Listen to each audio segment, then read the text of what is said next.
আলোচনাৰে থকা হৰকা গৌৰৱ গগৈৰ অসমৰ পৰিবেশ নষ্ট কৰিছে বিজেপিয়ে বিজেপিৰ বিৰুদ্ধে কেতবোৰ গুৰুতৰ অভিযোগ উত্থাপন কৰিছে গৌৰৱ গগৈয়ে আমি লৈ আছো ডাঙৰ খবৰ গৌৰৱ গগৈ পুনৰ বিজেপি চৰকাৰৰ বিৰুদ্ধে হৰপ হৈ পৰিছে আৰু বিজেপি চৰকাৰক সমালোচনাৰে থকা হৰকা কৰিছে গৌৰৱ গগৈ পুনৰ বিজেপি চৰকাৰক সমালোচনা গৌৰৱ গগৈ বিজেপিয়ে যি নিৰ্মাণ কাৰ্য চলাইছে সকলোতে খেলিমেলি কৰিছে বুলি অভিযোগ আনিছে গৌৰৱ গগৈয়ে ইয়াৰ লগতে কেৱল ডাঙৰ ঠিকাদাৰৰ লাভৰ বাবে কাম কৰিছে বিজেপি এইটোৰ পাছত আনটো অভিযোগ বিজেপিৰ বিৰুদ্ধে গৌৰৱ গগৈ এয়াৰপোৰ্ট ভাঙিছে যতে ততে দলং খহিছে বিজেপি চৰকাৰৰ নিৰ্মাণ কাৰ্যত কেৱল গাফিলতি হৈছে বুলি অভিযোগ আনিছে কংগ্ৰেছ সাংসদ গৌৰৱ গগৈ ডাঙৰ ঠিকাদাৰক কাম দি টকা উলিয়াইছে বিজেপিয়ে জনতাৰ পৰা টেক্স ফাইন লগাই টকাবোৰ নষ্ট কৰিছে বিজেপি চৰকাৰৰ বিৰুদ্ধে এইটোৰ পাছত আনটো গুৰুতৰ অভিযোগ গুৱাহাটী ডিব্ৰুগড় স্মাৰ্ট সিটিৰ কি অৱস্থা সকলোৱে দেখিছে এই মন্তব্য গৌৰৱ গগৈ স্মাৰ্ট সিটিত বানপানী হৈছে কেৱল অসমতে নহয় দেশত যতেই হাত দিছে তাতেই গাফিলতি হৈছে আৰু বিজেপিৰ বিৰুদ্ধে এইটোৰ পাছত আনটো গুৰুতৰ অভিযোগ উত্থাপন কৰিছে গৌৰৱ গগৈ অযোধ্যাত পানী পৰিছে নতুন পাৰ্লিয়ামেণ্টতো পানী সোমাইছে আইন শৃংখলা বিঘ্নিত হৈছে ঘৃণাৰে ভৰি পৰিছে দেশ এই মন্তব্য কৰিছে গৌৰৱ গগৈ আইন শৃংখলা বিঘ্নিত হোৱাৰ অভিযোগ উত্থাপন কৰিছে মোৰ পিতৃয়ে বনাই থৈ যোৱা ঘৰখন ভাঙিলে বিজেপিয়ে অসমখনৰ পৰিবেশ বেয়া কৰিছে বিজেপিৰ বিৰুদ্ধে গুৰুতৰ অভিযোগ গৌৰৱ গগৈৰ মোৰ পিতৃয়ে বনাই থৈ যোৱা ঘৰখন বিজেপিয়ে ধ্বংস কৰিলে বুলি অভিযোগ আনিছে তৰুণ গগৈয়ে বনাই যোৱা ঘৰখন মেৰামতি নহল আৰু কংগ্ৰেছে বনাই যোৱা মথাউৰি আজিলৈকে মেৰামতি নহল বুলি গৌৰৱ গগৈয়ে মন্তব্য কৰিছে এনেদৰে বিজেপিক সমালোচনা কৰিছে আৰু বিজেপি চৰকাৰক পুনৰবাৰ সমালোচনাৰে থকা হৰকা কৰিছে গৌৰৱ গগৈয়ে আৰু কেৱল ডাঙৰ ঠিকাদাৰৰ লাভৰ বাবে বিজেপিয়ে কাম কৰিছে বুলি অভিযোগ আনিছে এয়াৰপোৰ্ট ভাঙিছে বিজেপিয়ে যতে ততে দলং খহিছে বিজেপি চৰকাৰৰ নিৰ্মাণ কাৰ্যত কেৱল গাফিলতি হৈছে বুলি মন্তব্য কৰিছে লগতে ডাঙৰ ঠিকাদাৰক কাম দি বিজেপিয়ে টকা উলিয়াইছে আৰু জনতাৰ পৰা টেক্স ফাইন লগাই টকাবোৰ নষ্ট কৰিছে বুলি মন্তব্য কৰিছে গুৱাহাটী ডিব্ৰুগড় স্মাৰ্ট সিটিৰ অৱস্থা তথৈবচ বুলি মন্তব্য কৰিছে কেৱল অসমতেই নহয় দেশৰ যতেই হাত দিছে তাতেই গাফিলতি হৈছে অযোধ্যাত পানী পৰিছে নতুন পাৰ্লিয়ামেণ্টতো পানী সোমাইছে আইন শৃংখলা বিঘ্নিত হৈছে ঘৃণাৰে ভৰি পৰিছে দেশ মোৰ পিতৃয়ে বনাই থৈ যোৱা ঘৰখন বিজেপিয়ে ভাঙিলে বুলি অভিযোগ আনিছে গৌৰৱ গগৈ কি কৈছিল গৌৰৱ গগৈয়ে মন্তব্য শুনক সকলোৱে অসমৰ ৰাইজে তেওঁলোকৰ ওপৰত হাঁহিছে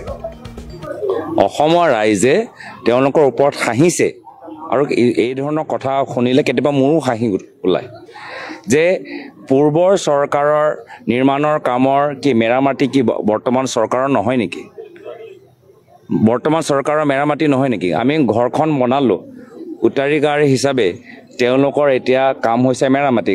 বাছ গোটেইখিনি কামটো আমি কৰিলোৱে এতিয়া খালি মেৰামতিহে কৰিব লাগে মেৰামতিটো কৰিব নোৱাৰিলে ঘৰখন আমি বনাই দিছোঁ এতিয়া তেওঁলোকে ধৰি ৰাখিব পৰা নাই তো সেয়া হৈছে যেতিয়া ঘৰৰ ভিতৰত মানে যেতিয়া এজন ঘৰৰ পিতৃয়ে যথেষ্ট একদম ভাল এটা সুস্থ এটা পৰিৱেশ থৈ গুচি যায় আৰু পিছত যে ল'ৰা ছোৱালীবোৰ যে একদম মানে ঘৰখনৰ একদম পৰিৱেশটো বেয়া কৰি দিয়ে তেনেকুৱা এটা আমি দেখিছোঁ প্ৰায়তঃ তৰুণ গগৈদেৱে আমাক এটা সুস্থ অসম এটা সবল অসম এটা শান্তিপ্ৰিয় অসম আমাক দি থৈ গুচি গ'ল আৰু তেওঁলোকৰ উত্তৰাধিকাৰ হিচাপে বিজেপি চৰকাৰ অহাৰ পিছত এতিয়া তেওঁলোকৰ অসমত এতিয়া আইন শৃংখলা আপোনালোকে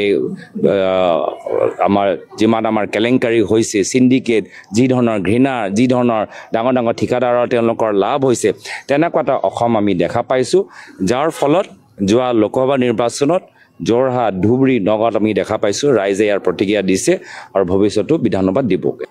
চাওক আজি সমগ্ৰ ভাৰতবৰ্ষত আপোনালোকে দেখি পাইছে যে বিজেপি চৰকাৰ আজি কনষ্ট্ৰাকশ্যনৰ ক্ষেত্ৰত কিমান গাফিলতি হৈছে